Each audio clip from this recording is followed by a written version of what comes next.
Nadia Roberts, who is a PhD candidate in the Brussel group. So her supervisor is Associate Professor Anna Brussel. And Anna's group is actually part of the immunology department at the John Curtin School of Medical Research, rather than part of the Eccles Institute of Neuroscience. So their work sits fairly largely within that sort of field, rather than neuroscience specifically, but of course they're looking at neuronal disease as well. So their lab looks at inflammatory T-cell responses, and their research relates to human autoimmune diseases such as multiple sclerosis, psoriasis, and inflammatory bowel disease. So all of these have been associated with deregulated T-cell responses. So Nadia is going to talk to us today about multiple sclerosis. Take it away, Nadia. Thank you. I will just set up my screen sharing. Happy to bear with me for a moment. Some current slide. Sorry, it's just going to take a minute here.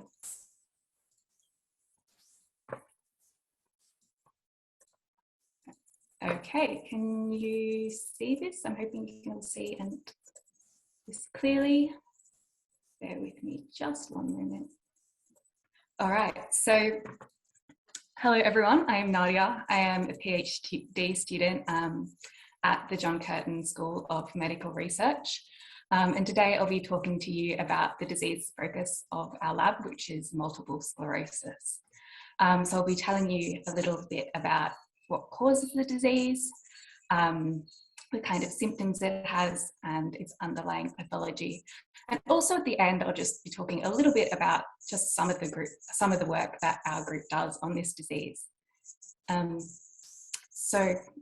Multiple sclerosis, or MS, is a demyelinating disease of the central nervous system, or CNS. So the central nervous system is something we've been hearing a fair bit about today. So that's basically the brain and spinal cord. And as we, I think, probably appreciate right now, it's a really critical area of the body. So it's coordinating basically everything we think, all of our senses, and of course our physical actions. And one thing that's really important for making sure all of the nerve signals that we need for these things to happen, to be sent properly, is this substance called myelin, so shown here. So myelin is a fatty substance that forms sheaths around the axons of nerve cells. And what these sheaths do is make sure that nerve signals can be sent really quickly to where they need to be. But what happens in MS is these myelin sheaths become degraded, so shown here. So that means you get disruption to this really crucial CNS nerve signal conduction. What happens as well is that this leaves the nerve cells themselves vulnerable to damage, and so they can also get degraded or lost in this process. And just shown here is an MRI of the brain of a person with MS. And one hallmark of MS is that you get these sites of damage and demyelination occurring in focal points called lesions. So shown just here, I'll draw a circle around it. Oh, sorry. So these lesions actually form at different sites throughout the central nervous system in different people at different times. That's really the characteristic of disease, and it's where the multiple bit in the name multiple sclerosis comes from. So looking at why we research MS, I think the ultimate thing is, of course, the people. So this disease impacts over 2.3 million people in the world. So that means over 25,000 people just in Australia. It's also a disease where the average age of onset is only 30. So it impacts people when they're relatively young, and it's a chronic and incurable disease. So this will be something that's impacting someone for the rest of their life. So in terms of the impact MS actually has, it's really variable and unpredictable. So something that's often said about MS is that everyone's MS is different. And this is because those MS lesions that I showed you in the previous slide, because they happen at different places in the central nervous system at different times in different people, that means different functions will become impacted. So that means that the symptoms of MS are really variable. So symptoms can include things like impairments to what we think of as being, I guess, cognitive functions. So things like changes in memory or concentration, or emotional and mood changes. Can also include disruptions to sensory systems. So things like changes to vision, tingling sensations, sensitivity to heat and cold. And also what are the more visible symptoms of MS, which are those impairments to motor control. So that can be things like muscle weakness or tremors, and things like difficulties with walking or coordination.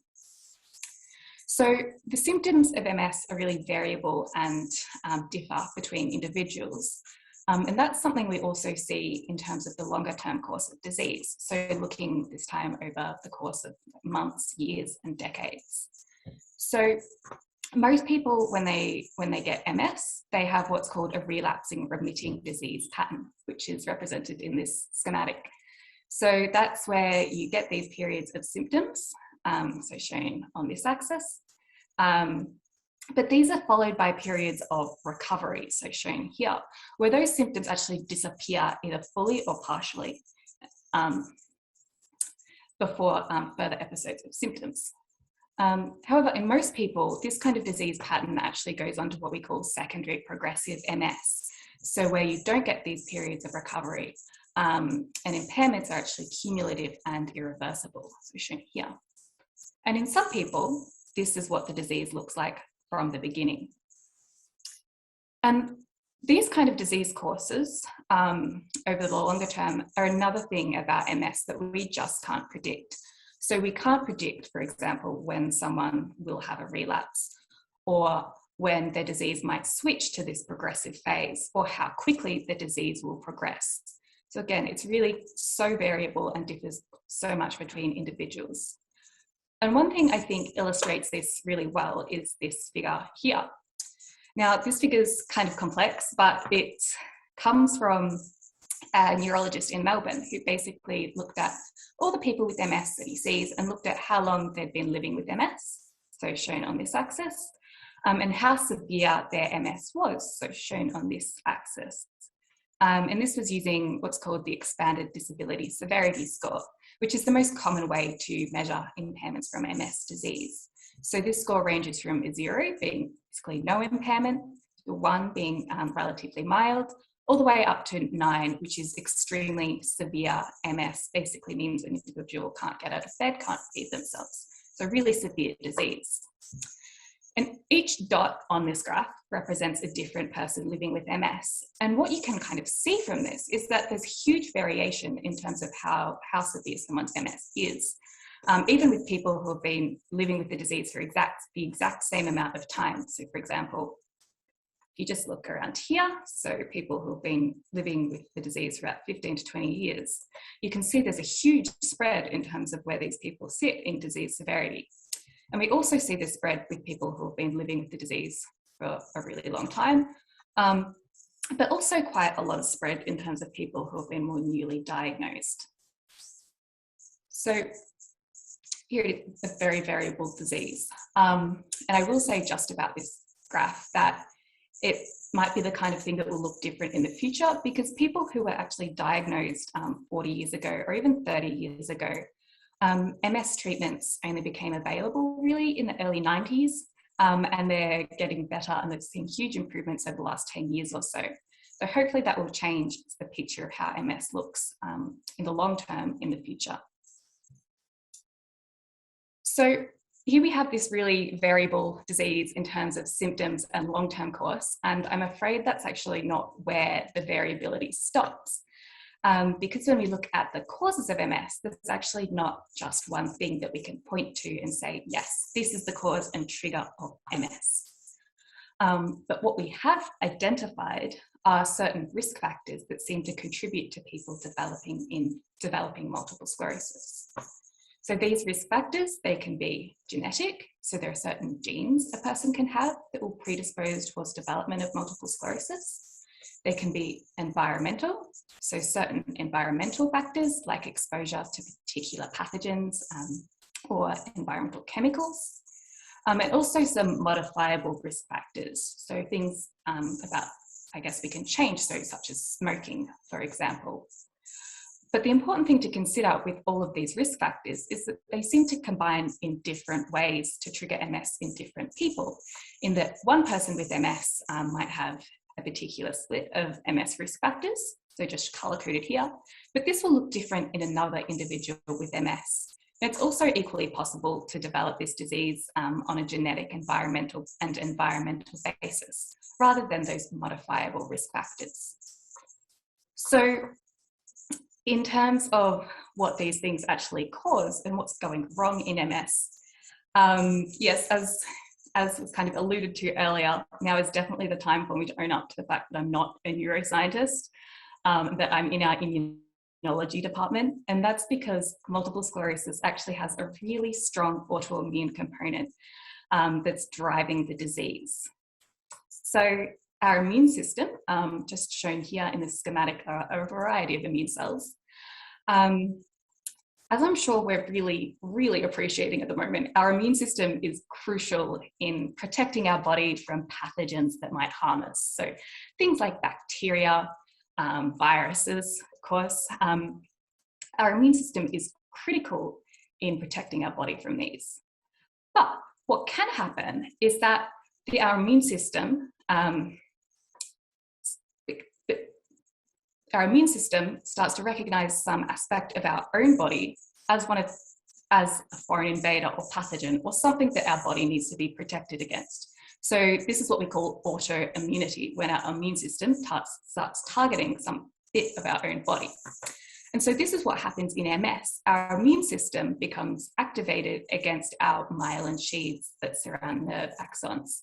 And so these cells travel to the central nervous system, so the brain and spinal cord, mount an immune response targeting these myelin sheaths, leading to this demyelination and damage, and those processes where we see damage to the nerve cells, which results in the symptoms that we see. So understanding these immune processes has been really critical in terms of not just understanding MS, but also understanding how to treat it. So as I mentioned earlier, we've really seen huge improvements in terms of how we can treat MS over the last few decades. So all of our current MS therapies target the immune system in some way to prevent this process in happening. So really understanding this is critical.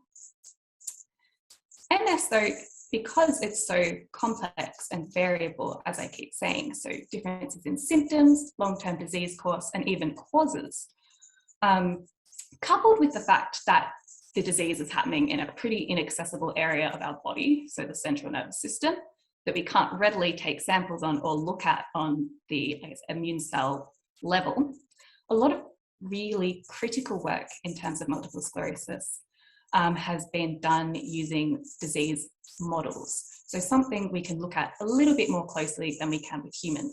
And these have been so really important in terms of developing therapies. So these disease models mean working with animals and triggering a direct immune response that targets myelin. So that's leading to a similar process where immune cells will travel to the central nervous system, mount an immune response targeting myelin, and cause damage. So like I said, the studying and understanding these processes have been really critical in developing MS therapies. And this figure just shows how far we've come from the early 90s, when these MS therapies started to become available, to the last 10 years or so, where we've seen a huge expansion in terms of the drugs we have to treat this disease.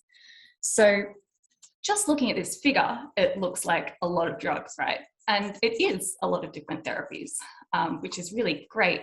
But it's actually really important that we have this array of therapies and that we keep working to find new and better ones.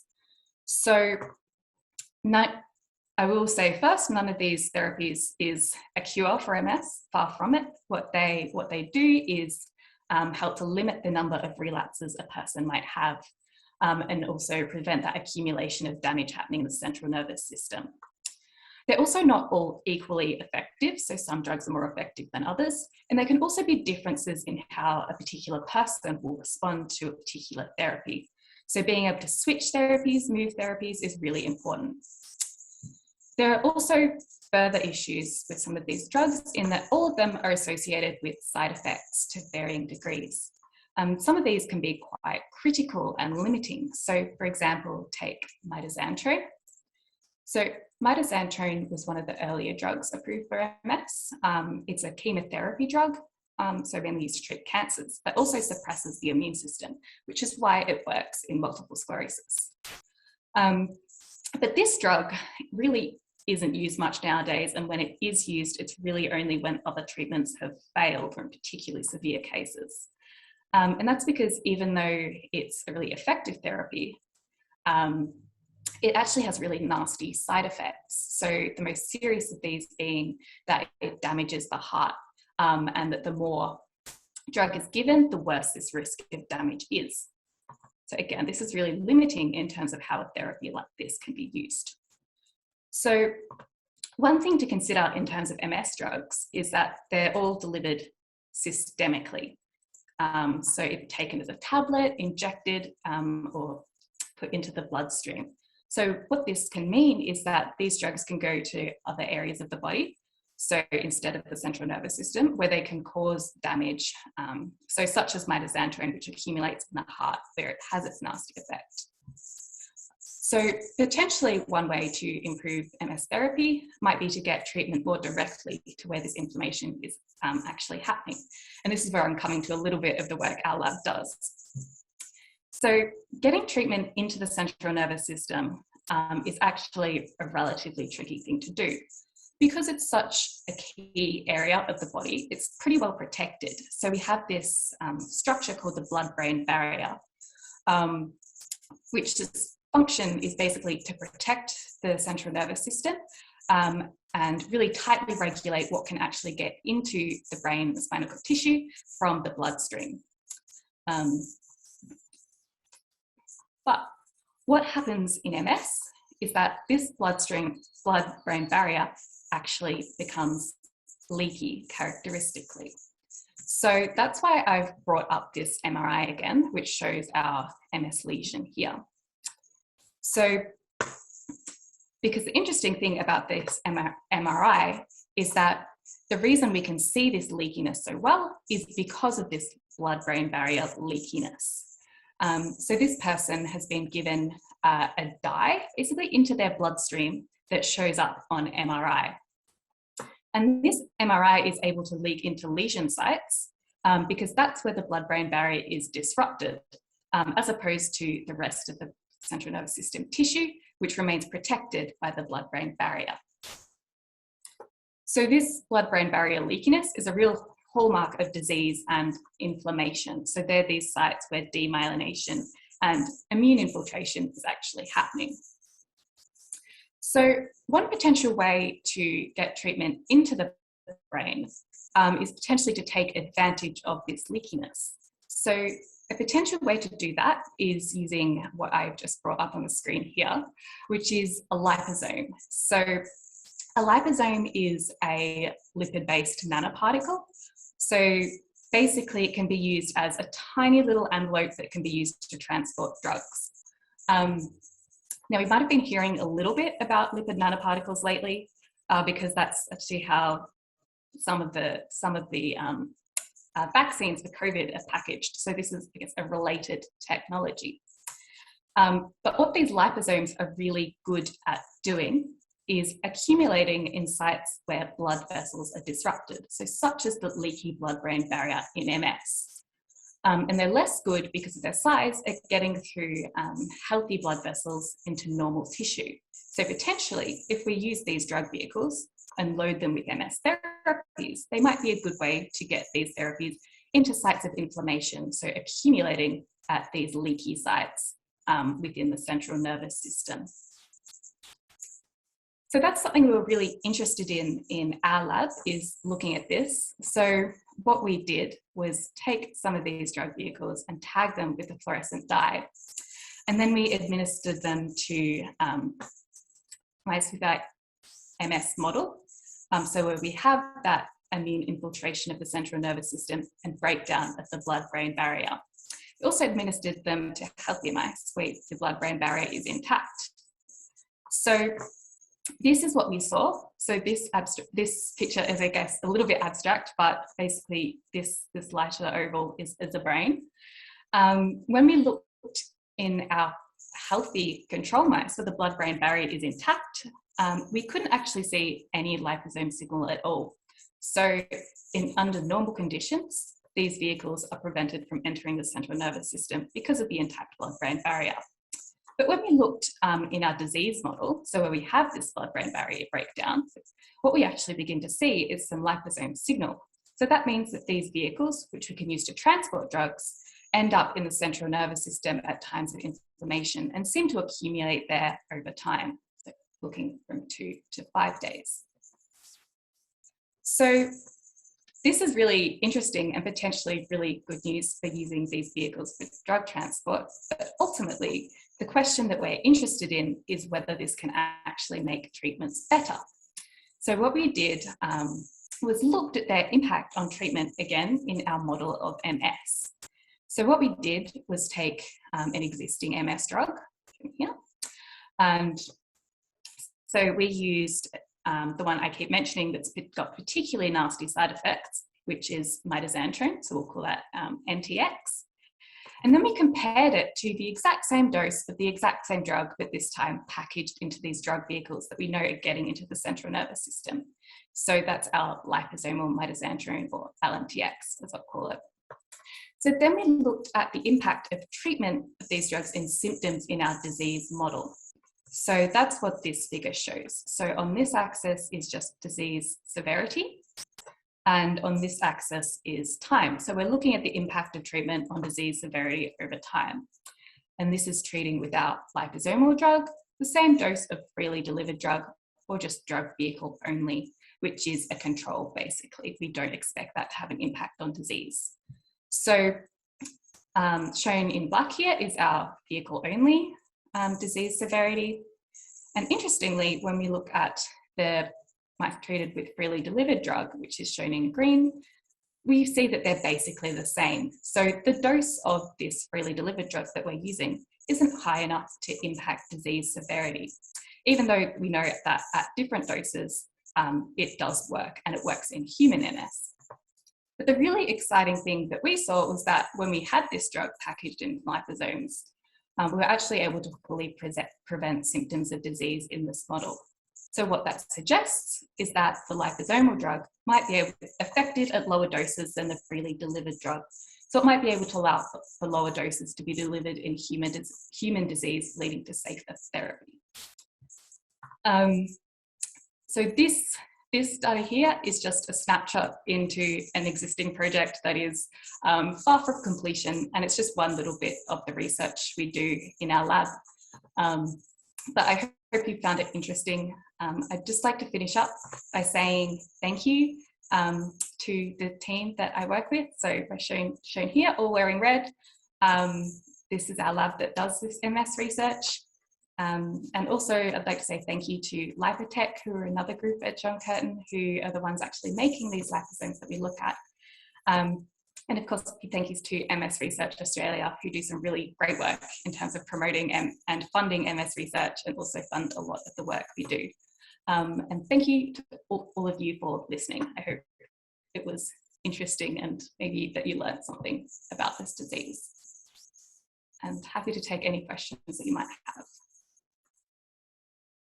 Great, thank you, Nadia. That was very interesting, very insightful, what's going on in the immunology side of things, and yeah, definitely relevant to all of our talks today. So thank you very much for coming along. We have got a couple of questions actually here already. So the first one is from Aidan, who's wondering how the LMTX is administered. Okay, cool. So this is intravenous administration, so straight into the bloodstream. Which is how we administer it in our disease models. And the drug mitoxantrone, when it's administered in humans too, that's through intravenous infusion. So we're mirroring what happens in people. That makes sense. Okay, Nathan's also got a question. he was wondering, he says, I can see the effects of treatment were displayed up to 30 days after induction. Do you know how these results hold up in longer time courses? No, we actually don't. We haven't looked that far. We've only looked up to about the 30-day mark. And that's actually a really interesting question, because I guess in terms of looking at the impact of treatment on the longer term course of disease, there's only so much certain models can do. You might have noticed with the graph I showed, the model was basically one where the symptoms started, and in our vehicle only treated mice, they didn't go away, so there was no recovery. So this is what we call a chronic model of disease, and that can look quite different from the disease course we see in most people, which is that relapsing remitting course where there is some recovery. So there are ways you can model this disease, this form of disease, so with relapses and remissions. So you can kind of look at the impact of treatment over the longer term disease course. And that's something we're looking at doing in the future, but it's not something that we've done yet. That makes sense. Thank you. We've got one more question here. Oh no, that was just thank you, Nathan. He says he looks forward to seeing the work with those models. And we've also got a question from Isabel, and she's saying this is not directly related to MS, but I was wondering that since many people with long COVID have neuro-related symptoms, is it possible that the virus triggers an autoimmune type response? Okay, that's a really interesting question, and very topical at the moment, of course. And so COVID is not something I am as familiar with, but the actual mechanism where a virus can trigger an immune response, that's something that I think we're thinking about and recognizing more and more. So I don't actually know in the specific context of COVID, and I think that will probably be something we find out more about in future. But one thing with MS is when I talk, there's actually some schools of thought that think there might be viral triggers to this autoimmunity.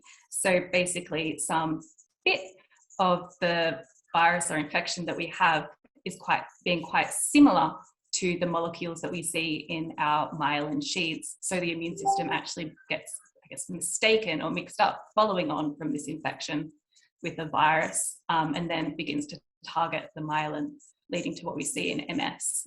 And there are actually, when I was talking about environmental risk factors and exposure to some pathogens, there is some thought that like exposure to Epstein-Barr virus might be something that can trigger MS. But yes, a really interesting question, and not something with a full answer to. Thank you for your answer. That was interesting food for thought.